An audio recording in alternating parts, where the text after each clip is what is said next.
Today's episode of Path to Power is brought to you by Greenman, an Irish investment management firm with over 20 years of experience. Greenman Open is a European long-term investment fund, or LTIF. It's focused on grocery-anchored retail real estate. These are the kinds of properties that some investors believe remain essential even in uncertain markets. People still need to buy food. That's what they say makes this sector more resilient and more stable over the long term. Unlike many alternative investment funds that are only available to professionals, Greenman Open is open to a wide range of investors with lower minimum investments and a highly regulated structure. Just remember, all investments carry risk. Values can go up or down, and past performance isn't a reliable guide to future returns. Greenman Open is a regulated LTIF, but you should always speak to a financial advisor before investing.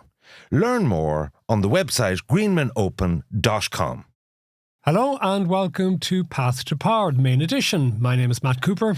And I'm Ivan Yates. And for the first time on the main edition, we have a guest with us today to mark the publication of his memoir, Speaking My Mind. We're joined by the former Taoiseach Leo Varadkar. Thank you very much for joining us. It's a pleasure. Thanks for having me. Before we get to the book, though, I think we should, because in the subscriber edition, we are going to be talking at length about the presidential election and the three candidates and what happened with Maria Steen. But there is just one brief thing I would like us to maybe discuss to start this week's edition. Has the democratic process been undermined by the absence of Maria Steen from the list of candidates? Would it have been better for the discourse and for the contest if she had been accommodated? Like, the rules are the rules. And when the Constitution was written back in 1937, our founding fathers decided it shouldn't be that easy to get on the ballot. So you need 20 TDs and senators out of 200. It's not that many. And 4 councils out of about 30, I think. So those are the rules. I wouldn't focus on one person, Maria Steen. You know, there were lots of other independents who put their names forward too, and they're not on the ballot.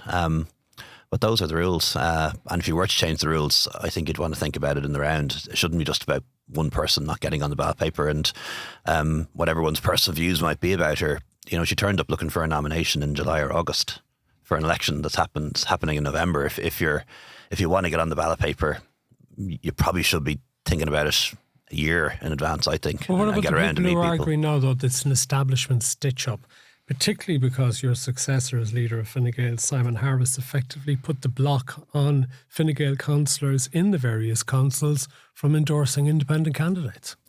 When you have the power to nominate, and I had it for presidential elections and for things like Senate elections, I always gave my nominating power to people who I supported and wanted to win. I never nominated somebody just so they could get on the ballot paper so I could vote against them. I get that argument, but if you were to bring that argument to fruition, there are 200 or so people who have the right to nominate. Shouldn't they all be then forced to nominate somebody, and then we'd have 10 candidates?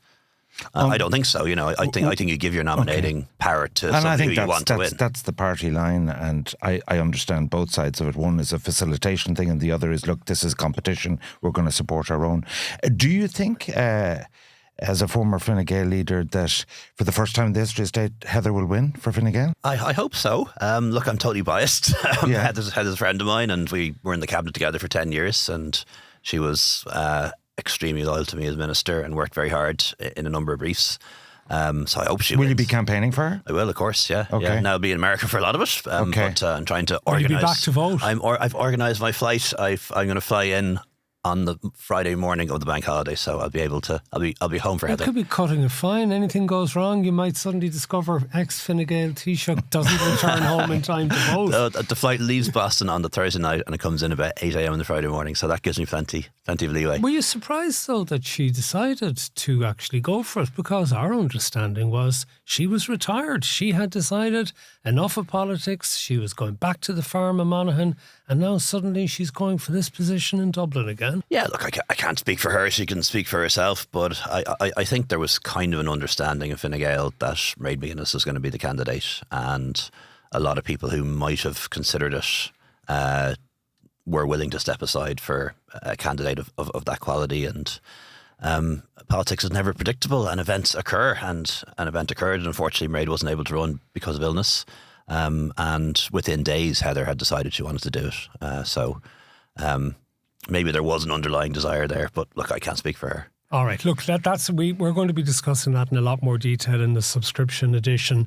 We'll talk about Maria Steen, we'll talk about Heather Humphreys, Jim Gavin, and Catherine Connolly. So that's all to come in the subscription edition. But what I want to know to start this particular conversation is, Leo, how often do you get in touch, when you were in politics, did you get in touch either by phone call or text message with this man sitting beside me, Ivan Yates? I'd have to shoot you if we ever reviewed that. I'm not in FOI territory. Hold on a second. And how often was it? Me neither. Not anymore. And how often I gave back all my devices, so don't even try. That you got on to Ivan Yates looking for advice, and then when you got that advice, would you decide to act upon it or deliberately do exactly the opposite? Okay, so I have never pretended to be a close aid or advisor. A lot of people pretend to be my advisor. No, I don't. But we've had contact over the years. Every couple of months, anyway. And can I just say on my side before he answers that I had huge. You're very defensive. No. You've taken on a very defensive demeanour here. I do refer to one instance in the book, though. You do.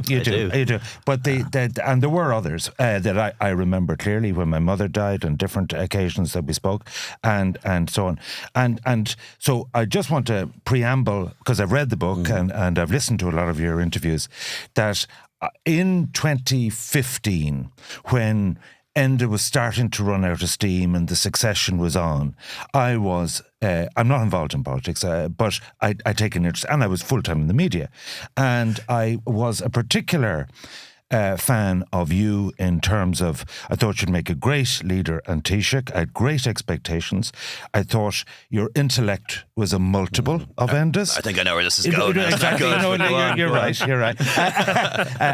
And I thought on instances like Maurice McCabe, you had showed an aptitude, and I had been campaigning for every morning on News Talk Breakfast for McCabe. I felt he was very badly treated by the system and all that good stuff. And so therefore the bar was very high when I was both assessing you as Taoiseach and when I was reading the book. And obviously, so therefore some of where I'm going to be coming from today is because the bar was set high. But anyway, answer the question. I was delighted that you actually allowed him to answer the question, yeah. Answer the question, please. If only I had an overall majority, I could have done all the things I wanted to do. Okay. Look, politics, there are constraints, and I led a party that had somewhere between 20 and 25% of the vote, a minority government, and then after that a coalition, and that means compromises. Come back to the question about Ivan. Oh, about Ivan.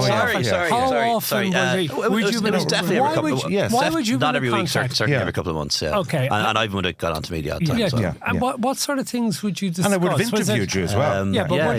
Would it have been sort of political advice? No, it would have been two things. Would you take it? It would have been. Ivan talks to a lot of people, so ear to the ground stuff. Yeah. And particularly when you're a Taoiseach or minister, people won't say it to you, to your face. Yeah. I'd know for fear of being perceived as disloyal or whatever, but they'll say it to other people. Yeah. So people will talk to Ivan. And then one of the things I mentioned in the book is just back during the heave against Enda Kenny, which is forever ago. Yeah. Asking kind of people I would ask, sort of wise old heads. I hate to call you old. Well, I was involved in so many. I don't know why you're calling him wise. People like Michael Noon or Ivan Yates who've been around the block. And I remember one thing they said to me during that contest, and I didn't think about it, and it was kind of obvious in a way, but as a young TD, maybe you don't know these things, that if there were two TDs in a constituency, one might go one way and one might go the other, not because of their assessment of the candidates or the situation, but just there can only be one minister from the constituency, so people will. And it's not decisions. Maybe, that's nearly almost certain.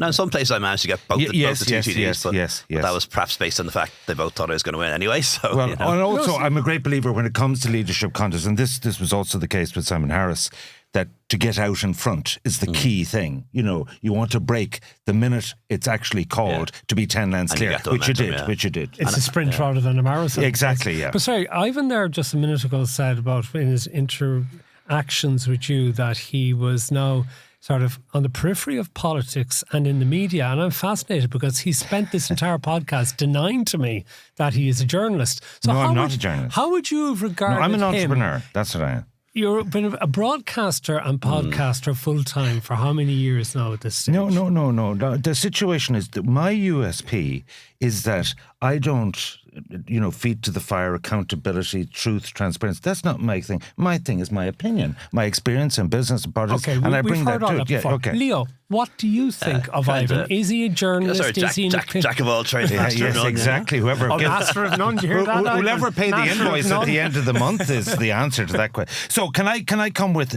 my general sense of the book and so on? So there's particular things about Golfgate and the United Ireland, but my general real kind of thing, because my day job now is I chair a lot of events for construction industry, corporates of different kind, and so on. So I am unashamedly pro-developer, right? I'm pro-developer, and I never sort of bought into the demonization of developers after the crash and so on.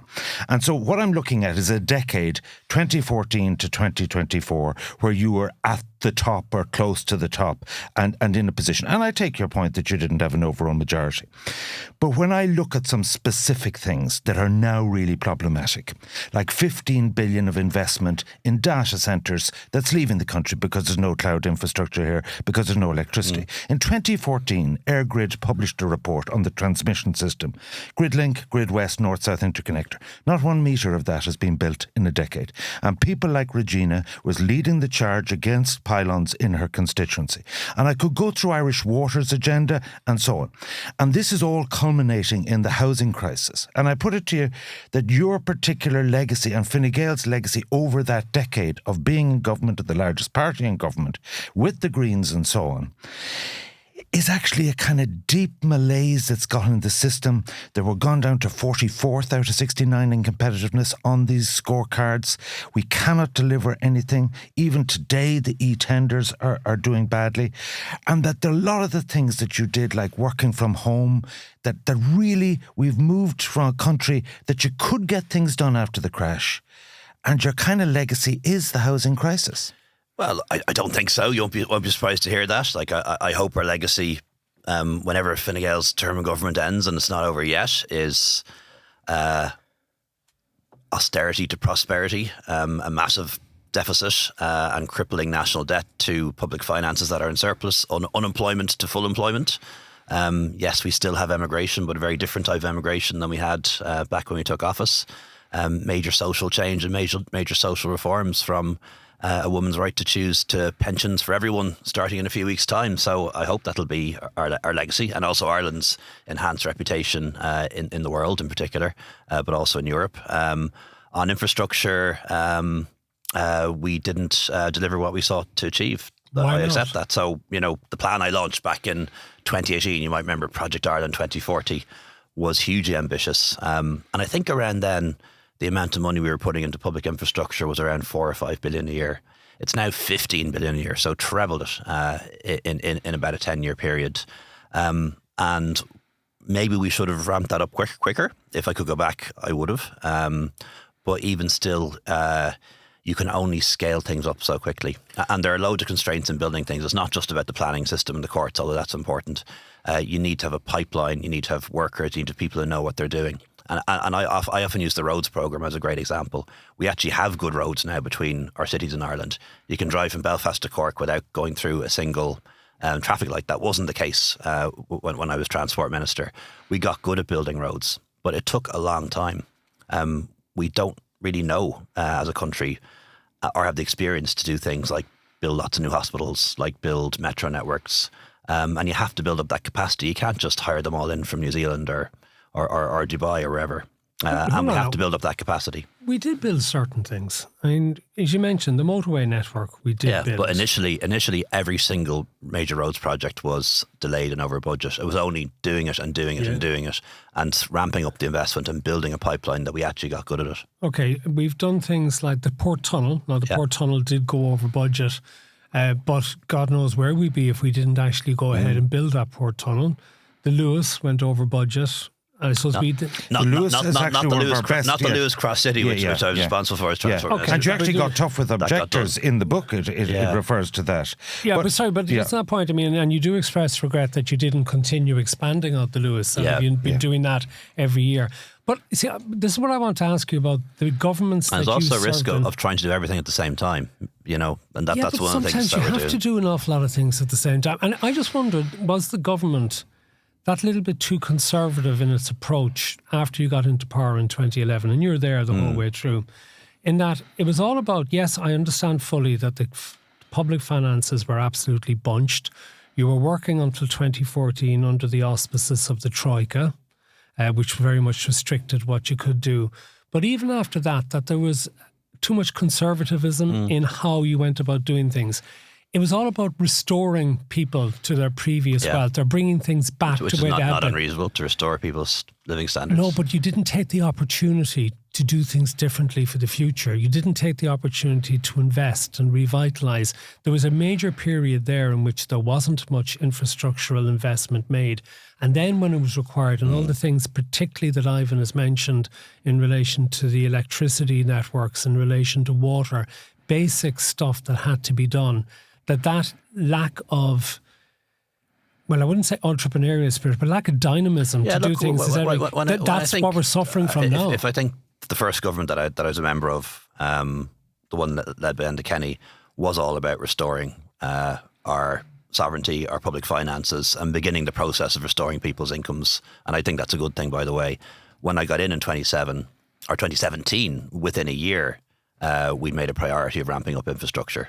And could we have ramped it up quicker? I think perhaps we could have. We were a bit cautious around the public finances, remembering what had happened before with the crash. And also bear in mind a lot of the advice we were getting at the time from IFAC and Central Bank and ESRI was quite pessimistic that we should keep spending growth under control.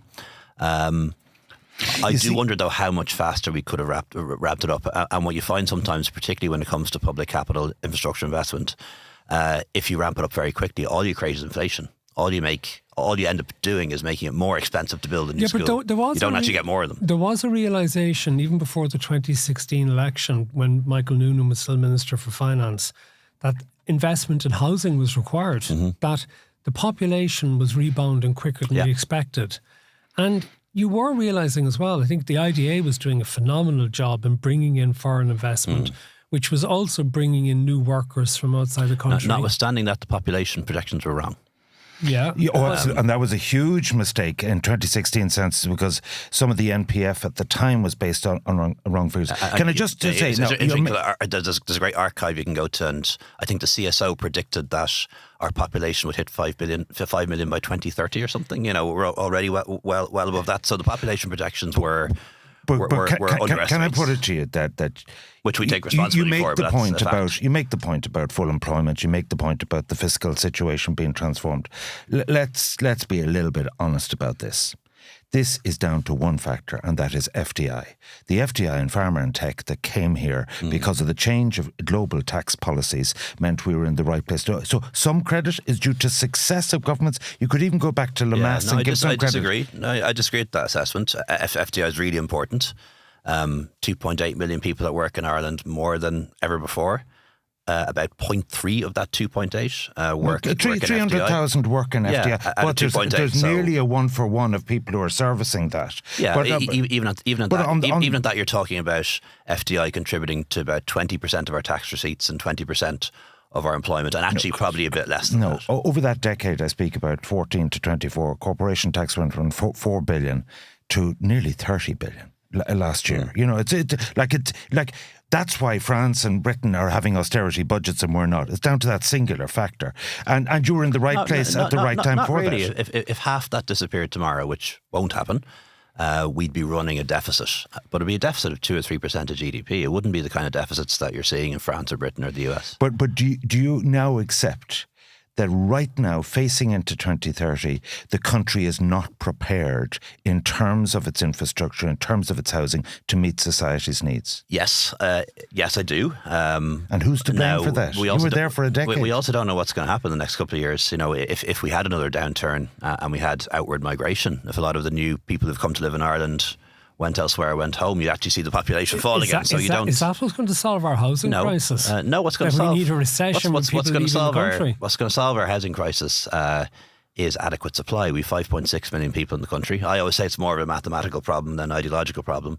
You need about 2.2 dwellings per person, just to take account of the fact of the number of single people, the fact that some people will have second homes and holiday homes. So we're somewhere between 200 and 400,000 units in deficit, and that's the hole, and that's what we have to get out of. Two allegations where I would say you might have been asleep at the wheel. One was the impact on COVID and working from home and the whole culture. What's wrong with working from home? Well, but put it like this. He's just got a big Productivity has fallen off a cliff in the public sector and private sector. You talk to any employer and they will tell you that this is really not working out for them. It's great for their parenting, great for their Netflix, but it's not great for their business. I have to look at those numbers now. Yeah, well, put it like this. I would say up to 20% reduction, and nobody works on a Friday. The second thing I want to talk about where you asleep at the wheel is migration. Okay.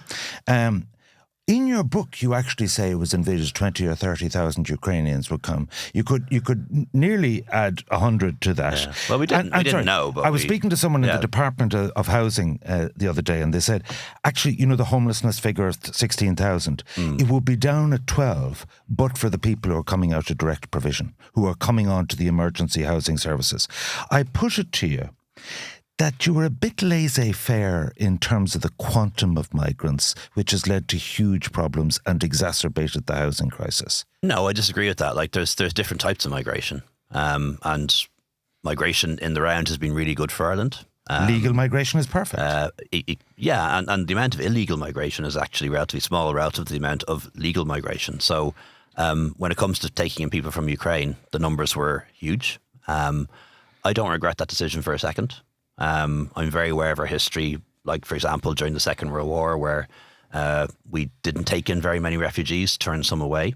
And I knew that when I saw Ukraine being invaded, that this was reminiscent of the 1930s, that Putin, and I said at the time, was the Hitler of our time. And there's no way that I was going to turn our backs on Ukrainian refugees. And I mean that sincerely. Not only do we allow them to come to Ireland, I took somebody into my own home. We're still friends. Alessia stayed with us for 9 months. So yes, it put pressure on our systems. Will Irish people see that as a national failure or an embarrassment in 10 or 20 years' time? I don't think so. I think we'll see it as something we should be proud of. Exacerbated. Yeah, it has. The housing problem. But that's if you're willing to take in 100,000 people who are fleeing war in Europe, so of course it's going homelessness is a collateral damage of being laissez-faire on migration. No, that's adding 2 and 2 and getting 22. Right. Well, sorry, can I just come in there and ask, though, and accepting your bona fides... Homelessness, as you know, is a pretty complex social phenomenon. I've worked with homeless people for years. The last 3 mornings at 6:30, huge numbers of those people aren't entitled to housing. On the railings of Trinity, go up Pier Street. Like, it is a slum with the people in tents and sleeping. I saw one poor guy this morning again, and he's in a blue sleeping bag just opposite, and he's in a different position every day. And, like, he's actually shivering with the cold. Like, it's desperate. And then bear in mind, rough sleeping is a different problem within homelessness. We have roughly 100, 200 rough sleepers in Dublin. It's much the same as it was 20 years ago, believe it or not. And if you talk to people involved in those services, there can be a story behind each of those individuals, and there is a complexity and a lot of reasons why people won't accept shelter. Some people have homes and families, people who want to take them in, but there can be a lot of issues going on, addiction, mental health. It's not a straightforward one. Well, can I come back to what I was trying to say there? Accepting your bona fides in relation to bringing in Ukrainian refugees, but is there still perhaps that we've lost a little bit of control, given that the economy has grown so fast and we need people to fill jobs and whatever, but we've actually then can't keep up with that when it comes to the provision of housing. And that means that we have lots of people now paying excessively high rents, or who can't afford to buy the limited supply of housing, and that we're still issuing visas. I'm not going Donald Trump-like here in relation to it, but that it is just literally trying to balance out what we're able to cater for, rather than just having almost an open door. It's a policy paradox almost. So those who are still in government need to build loads more homes. They also need to expand our health services. In order to do that, they will need migrant workers. It is those people getting work permits and work visas who are building the homes and will be building the metro and everything else. It is those people who are coming in on work permits and work visas who are working in our health service. Are there Irish people who should be filling these jobs that haven't? That's the policy dilemma that they face. So if you were to actually crack down very hard on work permits and work visas, I guarantee you within months you'd be closing hospital beds. You'd be telling people that childcare is not available. You'll be telling people that, this housing development can't be built because the construction company can't bring in workers anymore from abroad. I'm told that 44% of our registered doctors in Ireland at present working are actually qualified abroad and have moved into Ireland to work here. As somebody who has an Indian father. One might look at it another way. Roughly 20% of our workforce now in Ireland is not Irish born. Well, indeed. So imagine trying to replace them. The only way we could do that would be to move everyone who does a 5-day week to a 6-day week. Like, would people really want that? Well, then how worried would you be, as somebody particularly who has an Indian father, by the reports we had over the summer in particular, of Indian people in particular being targeted for racist attacks around Dublin and elsewhere? What's your feeling when you hear that, particularly given your own heritage? Yeah, well, look, it's worrying, and I don't think it's just happening to people of Indian heritage. You know, there are people who are otherwise visibly foreign or visibly different, like people from the LGBT community as well, who are facing violence. If you talk to the Gardaí, they will say that they're not seeing an uptick in such hate crimes in their statistics. I've often found statistics lag reality. It might be the case, though, in a year's time they say, well, actually, now we've looked at the numbers again and they are. And it's something I'm very concerned about, but something we have to stand up to. Why is it happening, do you think, given that, you know, we seem to have moved to a more liberal consensus in the last decade, and we had the referenda, particularly in relation to marriage equality and abortion, and we seem to be becoming a more liberal society. So where do you think is this intolerance coming from? Yeah. And how much of Irish society does it really represent? Bear in mind what we were talking about earlier, the very significant increase in population that we've seen in Ireland in recent years, and in terms of diversity. Like, the amount of violent crime has not gone up, particularly when you factor in the increase in our population. Violent crime's actually down. I think it was 77 people were killed in Ireland last year. That includes people killed as a consequence of dangerous driving. Do you see this prison statistics? 1,000 people given custodial sentence were released within 24 hours of going to prison. Our criminal justice system, you speak to anyone in the city centre, a retailer of a convenience shop, it is a lawless situation, and juvenile crime is out of control in some way. Do you see the stabbings in the last week? I don't believe that to be the case, although I understand that that's a lot of people's lived experience. But, you know, we're sitting here in the city of Dublin.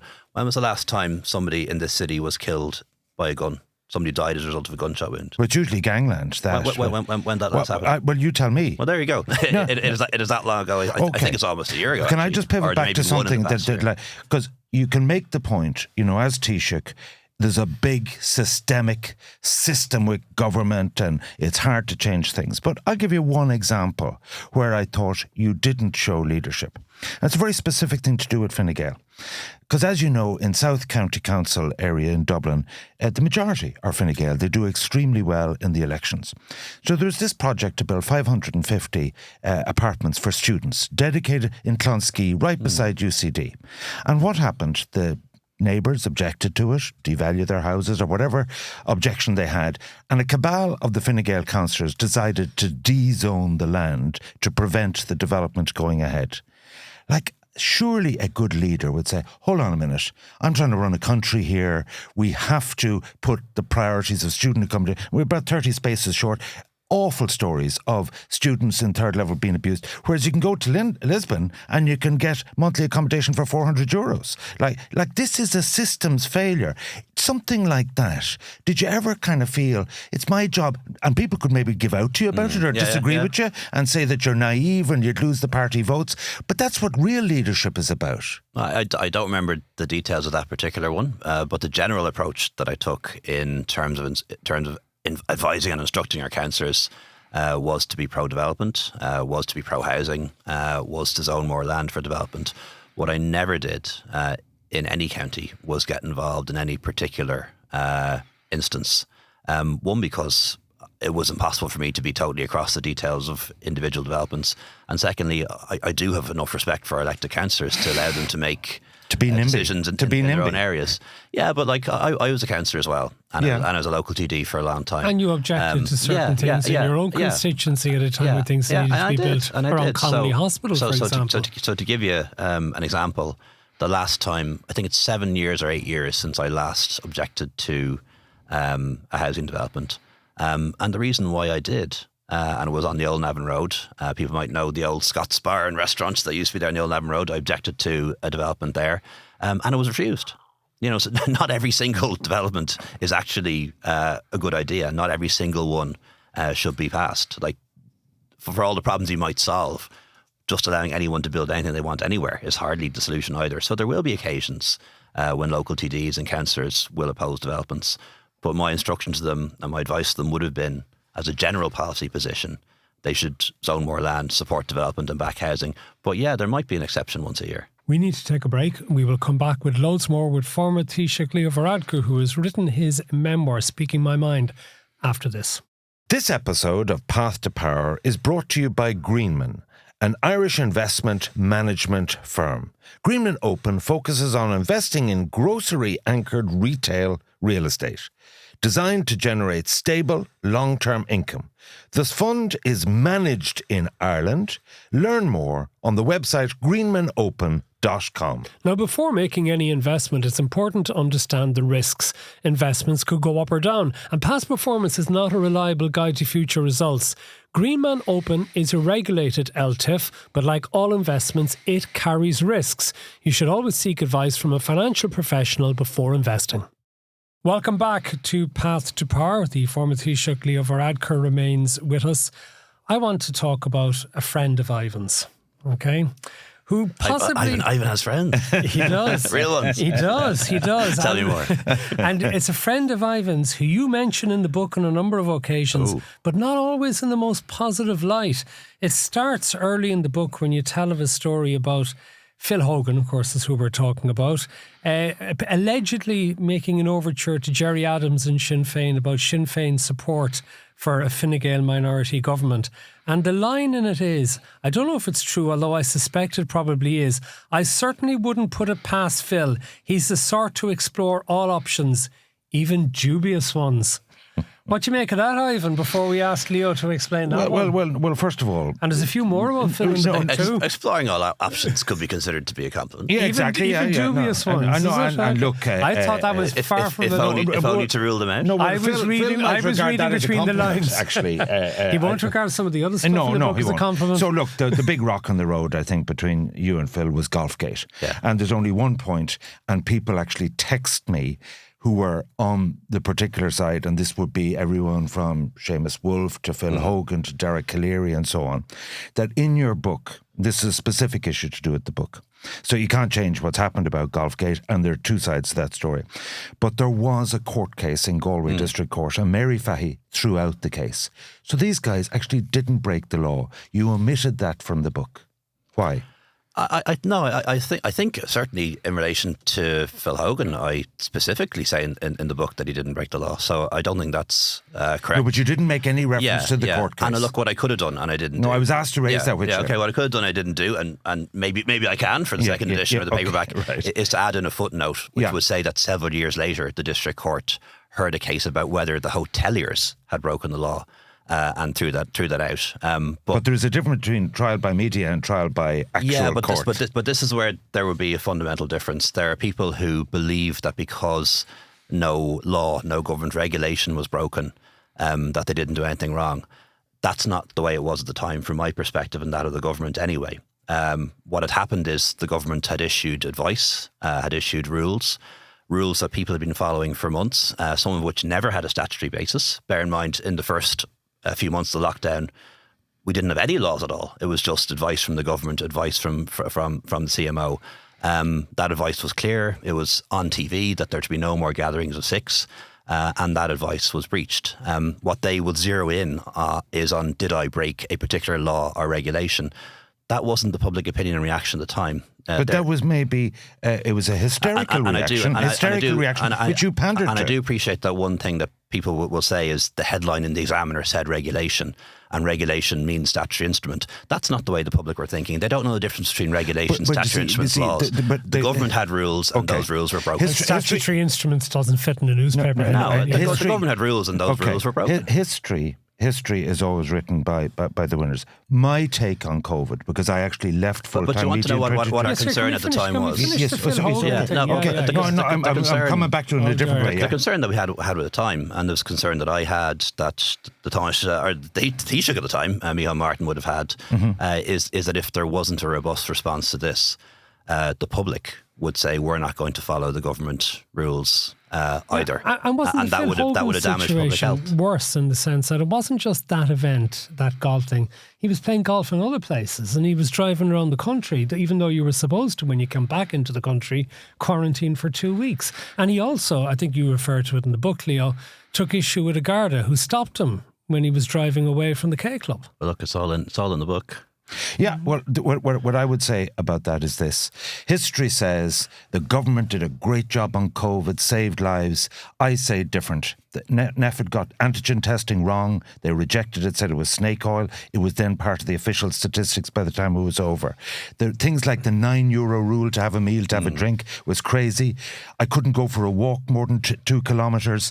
There's elements where the government simply abdicated everything to NPHET and gave them the power to run the country. And I felt we still haven't recovered from it.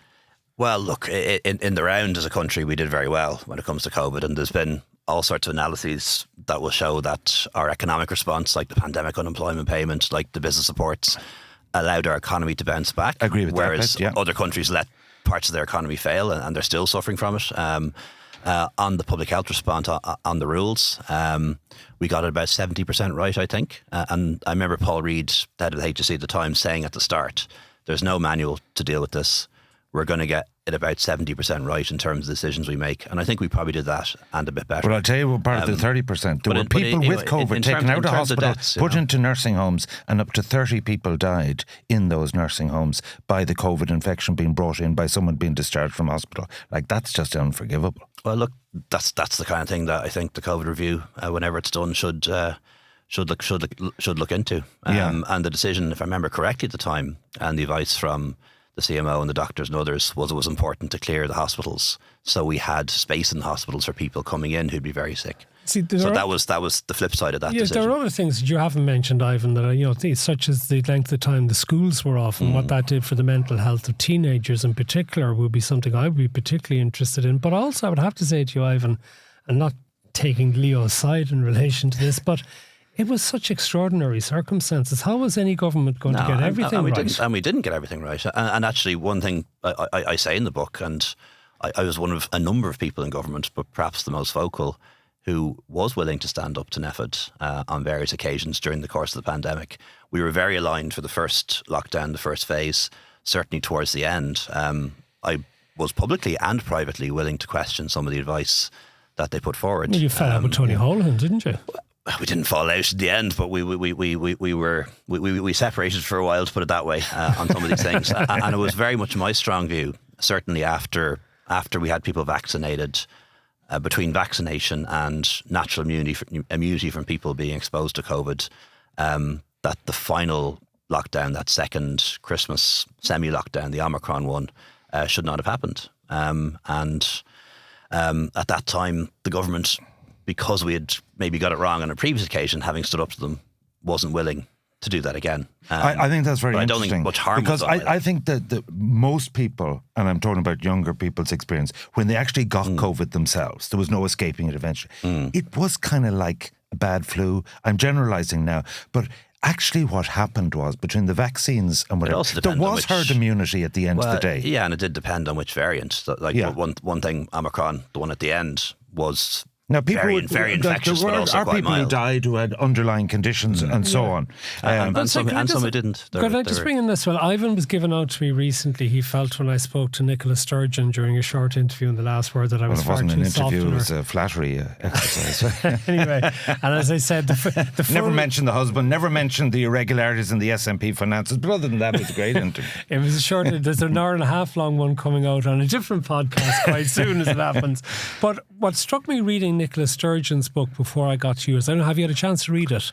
No, and you met her for a coffee in Dublin recently. She came to the house because we know each other well, and so I have it, but I just haven't had a chance to read it. But I will. But I tend to read books on holidays. Okay, right. Well, but if I don't get it, to it by Christmas, it will be read over Christmas. Well, I've read it like I've read your book, and actually, what you have in common has struck me was, and I want to see what you would say about this.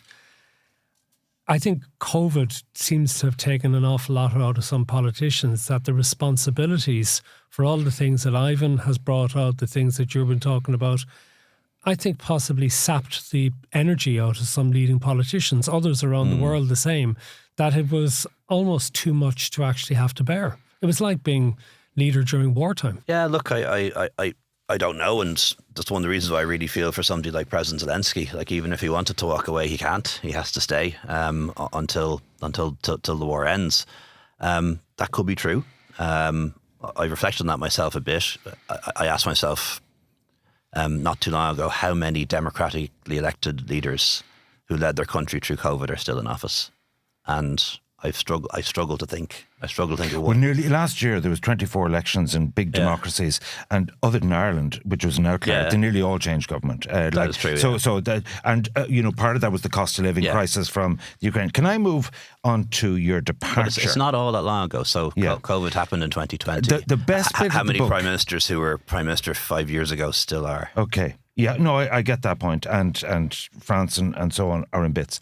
The whole departure thing. Okay, so this is actually a real talking point from the book, because it comes clear, and Brian Murphy would have been your key guy, and Brian's a great guy, and he deserves a lot of credit for your successes. I would say, I would put him top class.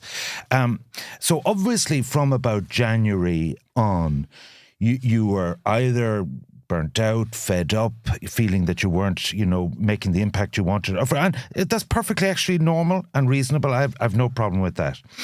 But someone, I said, I was meeting you today, and someone, Fine Gael, read the Riot Act to me that they felt that you were diminished insofar as if you needed a break, you were burned out. That's actually fine. But no sooner had you left politics and you were writing a column and you were telling how the country should be run, and you had views on a united Ireland and so on. So it's quite okay to go off and go back to medicine, or it's quite okay to do anything you want with your life. You're a young man, but like to actually have all these views and to opt out of politics is a kind of bit of a contradiction. What do you say to that? Yeah, I don't say that I've opted out of politics. I've opted out of electoral politics. I don't want to run for election again. Is that having your cake and eating it? No. I don't want to be accountable to anyone or responsible to anyone for the foreseeable future, perhaps forever. That doesn't mean that I don't still care about my country and my community and my world. I do. So how will that manifest itself going forward? Well, to give you, for example, one of the things that I did over the summer is I went to Hungary and stood alongside the LGBT community there and all the people in that country who believe in democracy and freedom and individual rights. And that was in the week of Pride. I was in Bulgaria helping out the NGOs there. So activism? Yeah, I guess so. Yeah, a bit of it, yeah. Activism and maybe being willing to offer an alternative view on things. Maybe people felt... I'm on the board of Global Citizen Europe, which is... What's that? And I do it on a voluntary basis. It's an international NGO that raises money for vaccines for renewable energy to power up Africa and allow Africa to export energy. So what's on your bucket list? Because I also left politics in my 40s, and I found business and I found media accidentally and so on. And life after politics... Ivan, I'm sure there were loads of people hanging around the party and politics who said, I wish Ivan would just go away now. And you didn't, and you're right. No, but the point I'm making... A much maligned man who I foolishly disrespected in my youth, Garrett Fitzgerald, wrote columns and got involved in referendum campaigns. You were very unfair, I thought, to Garrett. I was, yeah, no. I thought you were hard on him and hard on Bertie, and I could see see the point about Bertie, but I really felt you were a bit... And I can see now why I got it wrong. No, well... And I fess up in the book. Well, no... And Gareth Fitzgerald, what about on Bertie? Well, it's a bit more complex with Bertie because obviously you called him a gangster, essentially, didn't you? That was his particular defence that he won the money at the races, which I still find somewhat lacking in credibility. But did you actually Bertie is a man who's done a lot of service for this country. Yeah, but did that make him particularly around the Good Friday Agreement? Did it disqualify him to be a potential president? I mean, when you watched what Micheál Martin did to block Bertie Ahern being the Fianna Fáil nominee, do you think that he deserved maybe for that incident in his life to be overlooked on the basis of what he had done in the peace process and that he could have made a good president? I've two thoughts around that. Like, one, who knows what went on in the background? Maybe Micheál did say to him, look, Bertie, this isn't the runner, and maybe Bertie didn't hear that. We've all been in those scenarios. But I would hope that Micheál would have said to him many months ago that thanks, but no thanks. Well, Bertie says he didn't. Yeah, and look, who knows? And you never know sometimes what goes on behind the scenes. The only thing that occurred to me is that Bertie Ahern is now a reasonably well-respected figure again. And he expressed some complaints that some of the history and some of the criticisms of him were being recycled. Take, for example, C. Matt's new album and her song where she talks about the crash. I thought if he'd run for president, he was lining himself up for all those issues to be raised again. All the things that were there in the tribunal, stuff in his personal life, and then his successes and failures as a minister, as a politician. And I was surprised that he would actually want to line himself up for all of that being all over the place, all over again, a whole new generation of people hearing about it all, and then him perhaps losing. And that wouldn't have been nice at all. But look, I thought it was ill-considered individual from get-go. Who can make their own decisions. One of the other things that Fine Gael people give out to me about you in your current role is your interest in a united Ireland. Okay? Which I always had. It wasn't okay, no, that's okay. No, I want to probe this with you. I often wonder, though, any time why I mention it, people say, why is he saying it now? And why didn't he say it before? Like, well, no, you did say it before. And your inner shinner with Mary Lou and all that kind of thing. No, you did say it before. No, but what I'm trying to say to you is this, that on the ground in Belfast, the peace walls and all are still there. There's still deep sectarian, I call it a sectarian basket case, but I'm biased in terms of education, denomination and so on. And it is a Celtic versus Rangers ideology. And there's a huge economic cost of unity. Where are you coming from on your whole vision of a united Ireland? It's the vision that was there at the very start when our state was founded. It's the vision of Michael Collins. That when the Anglo-Irish Treaty was signed, that it was a stepping stone, that a republic would come later. But we've had 100 years of partition. We're not in the same place we were then. No, we get the point I'm making around a stepping stone towards the original objective of the original vision when our state was founded, that we would be a 32-county republic. It's also there in the Good Friday Agreement. The Good Friday Agreement includes a provision for unification when a majority north and south want that. We voted for that aspiration, and for the first time I had the right to vote was for the Good Friday Agreement. Do you think it makes economic sense? But also bear in mind, anyone you talk to who was there at the time of the Good Friday Agreement, like Mark Durkin, who was working for John Hume, people like Bertie Ahern, for example, we mentioned earlier, people who worked for Tony Blair, they will all say that there would have been no Good Friday Agreement had it not been for the fact that there is provision for unification. So people who think that parish sharing and north-south bodies and the current constitutional and governance setup was to be the end point. Not an end in itself. That was not what the people who were there thought. But put it like this: would you say, Micheál's, and I'd say this government thing is a shared island, and all the things we need to do ecumenically, reconciliation-wise, and so on. Do you not think that has to come first before we go to United Ireland? I think it can happen in parallel. You mentioned all the problems that happen in Belfast at the moment, and by the way, I actually wonder if the peace walls came down, would it all be so bad? But that's a different discussion to have. I think reconciliation can be achieved in a united Ireland as easily as it can in a situation where partition continues. If the Good Friday Agreement, if the current settlement that we have in the north was the way to achieve reconciliation after 100 years or 25 years, why hasn't it been achieved? Why can't we try? And do you think we're edging closer to unity? Why can't we try reconciliation in the context of But do you think it will happen? I don't think it's inevitable. I'm not one of those people who just think it'll just happen somehow over time or by osmosis. But I do think it's a probability, but I can't put a time frame on it. And I do think it's something we should advocate for and work towards. And that's not just about reconciliation in the North. It's also about talking to people here in the Republic of Ireland about what that new state might look like and what kind of changes we might have to make. And support down here is very wide for unification. It's also quite shallow. And I think we need to start having those conversations. What do you mean by shallow? When you start talking to people about what structures we might have, for example, in United Ireland, one of the ideas being put across by Aaron's and other people, Ireland's Future, and people talk about these things, will be the idea, for example, of having a special representation for the minority in the Seanad, would be, the idea of having a president and vice president, one coming from different communities, perhaps still using Stormont, having the Senate or having the capital switch there summer, winter, all those kind of things that we haven't really thought about enough, I think, in the South. A lot of people in the South, I think, see unification as annexation. That will just add these six counties. Do you think would we need things like a new anthem, a new flag?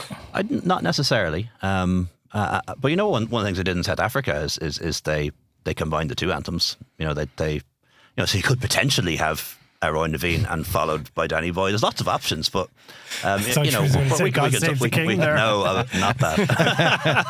No. Have a couple of quick fires. I've actually. Sorry, no. Ivan, as you always say, it'd be great. It'd be great to have some sort of forum to talk about these things. And we had the New Ireland Forum. We had the Forum on Peace and Reconciliation. That was done at a time of violence, never mind a lack of reconciliation in Ireland. Why can't we have something like that now? Before you get your quick fire question, there was one part when you were writing about being Minister for Transport, I think it was. Your junior ministers, I was learning how to work with my junior ministers, Alan Kelly and Michael Ring. They were both talented, strong personalities with big egos and quite hard to manage as a result. Takes one to know. Well, that's what I was just going to say. Given that you have a strong personality and a big ego, how hard were you for other people to manage? I'd say I was pretty difficult at the start, and probably over time I mellowed a bit. But there's minuses to that too. Maybe I tolerated things in the later years that I wouldn't have as a minister. I wouldn't say. I think that's true of everyone. You mellow as you mature. Yeah. But one thing I would say, and maybe this means something. I've been blessed by having very good staff, very good advisors, very good people around me.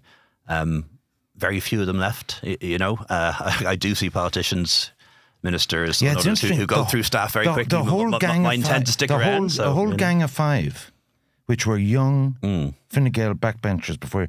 Every one of them, Michael Darcy, John Paul Phelan, the guy in Kerry, Brendan Gray, they've all left politics. Isn't that interesting? Well, they were all for different reasons. But but it is interesting. So the people who stayed around you were your advisors and civil servants, but the politicians who you were friendly with, you seem to have so did some of the politicians too, like Pascal Donoghue, for example, and. Did you give Owen Murphy a fair bit of a kicking in the book as well? No, I don't think so. You gave Kate O'Connell a fair kicking as well, and Phil, of course. But my two quick fires. Sorry, just one quick fires. I mean, how much sympathy would you have for Owen Murphy, who, in some respects, almost in his own book, wrote about that essentially he cracked under the pressure? You're not entirely sympathetic to him in the way you write about it in the book. Yeah, look, I was in touch with Owen as recently as Monday, so we're still in touch, and we never fell out. I remember he sent me a copy of his book before it was published. His brother dropped it off, just so what he said to me is, "You wanted the same take on things that I have, but this is my book from my perspective." And I took the same approach and sent him a copy in London and said, "Look, you won't agree with my take on things." But one thing I didn't know at the time, I knew he was finding it hard. And by the way, he wasn't the only person who found being government hard. Yeah, absolutely. It's not. And housing is very stressful. Yeah. Very no question. And they're, being Taoiseach was stressful. Absolutely. Being health minister would have been stressful too. Justice. Yeah, absolutely. These are all tough. These are all tough jobs. What I didn't realise is quite how bad he was taking it. And I am sorry I didn't know that, because then there are things that maybe I could have done to help. Such as relieved him of his duties?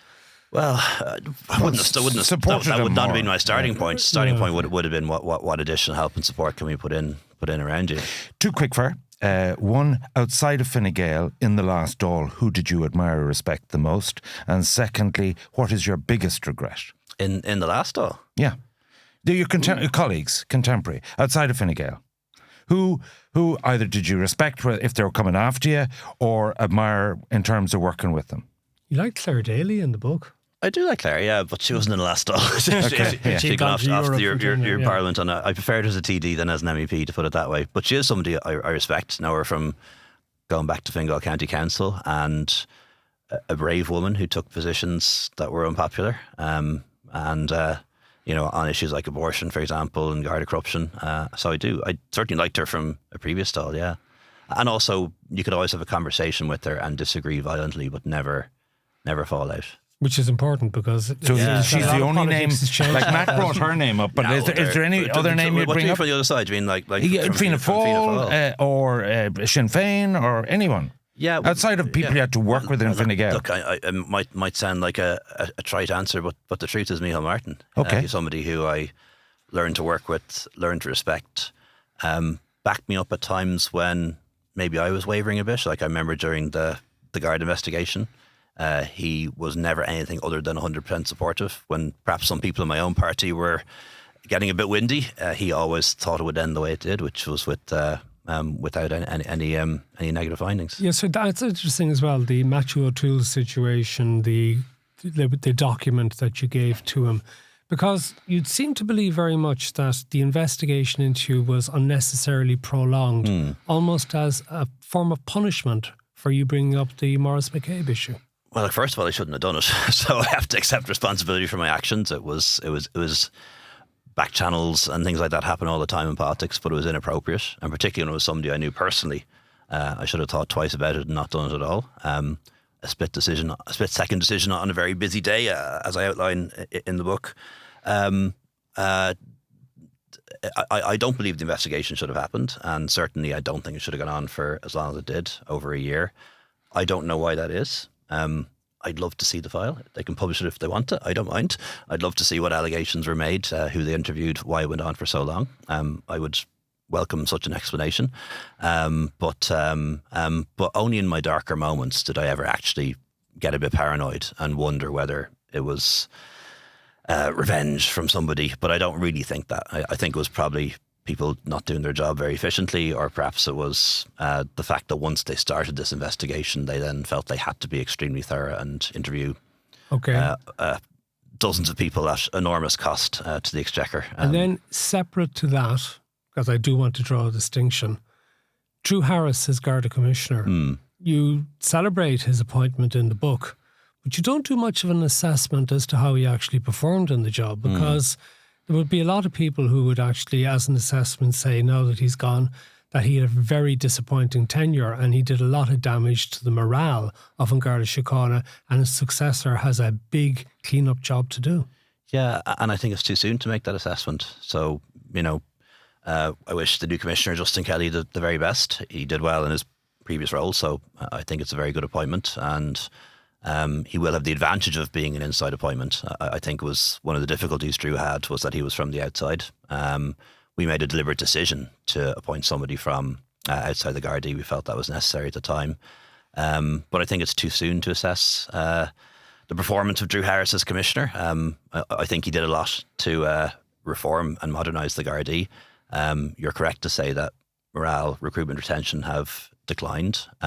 Let's see if the new Garda Commissioner can reverse that. Your biggest regret? Not ramping up capital spending more quickly. Okay. To finish where we began. And the final question I want to ask you, you're in your 40s. What's on your bucket list? What's top? What do you want to do before you leave this mortal coil?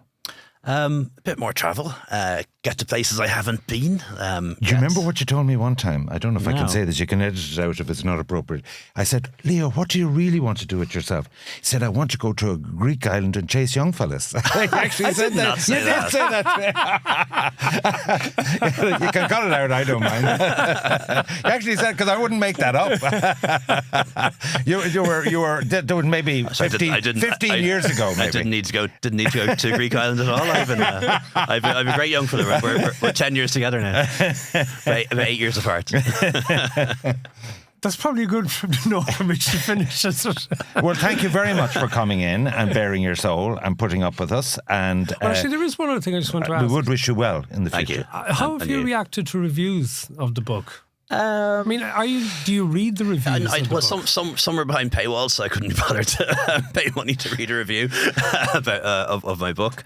They've been fairly mixed. I think when it came to some of the more negative ones, they actually did a review of me, not a review of the book. And I think it would have been better if the editors had maybe given the book to somebody who didn't know me or hadn't been writing about me for years to review it, because I think when when you've been writing critical articles about somebody for 10 years, well, and then you're asked to review their book, all autobiographies are your side of the story. Exactly, they are self-affirming, like it was ever thus, like your own. Absolutely. One. Although the book is not how I won the war and why everyone else was wrong. I admit plenty of mistakes and plenty of things that. No, and it's a great read. If you're interested in politics, you have to read it. We never mentioned Brexit. No, Brexit is definitely, and you were never going to get the credit for that. And you and Coveney deserve a lot of credit for that. No, Thank you. Unquestionably. All right. And that could have gone very badly wrong.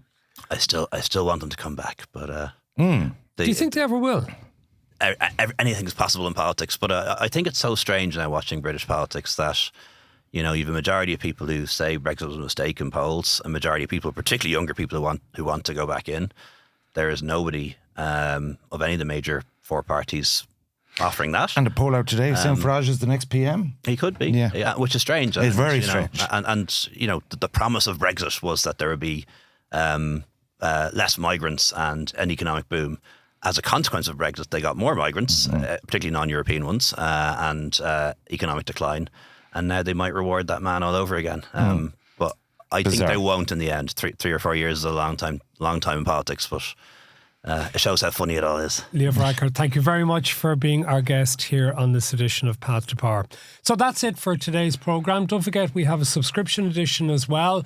Wherever you get your podcasts, you can find how to subscribe. And on that edition, we're going to be talking in detail about the latest developments in the presidential election contest. We'll be talking about Maria Steen in particular not getting on the ballot, and about the 3 candidates who did. And we will be talking a little bit as well about the forthcoming budget, and also another former Ryanair man and his involvement in the state. We'll be talking about Michael Cawley, the former Deputy Chief Executive of Ryanair, and what he's been doing in the HSE, given that there's been so much attention been paid to another former Ryanair man, Kenny Jacobs, at the DAA. So those are all the things that we have on the subscription edition for you. So from me, Matt Cooper. From me, Ivan Yates. Thank you very much for being with us, and until the next time.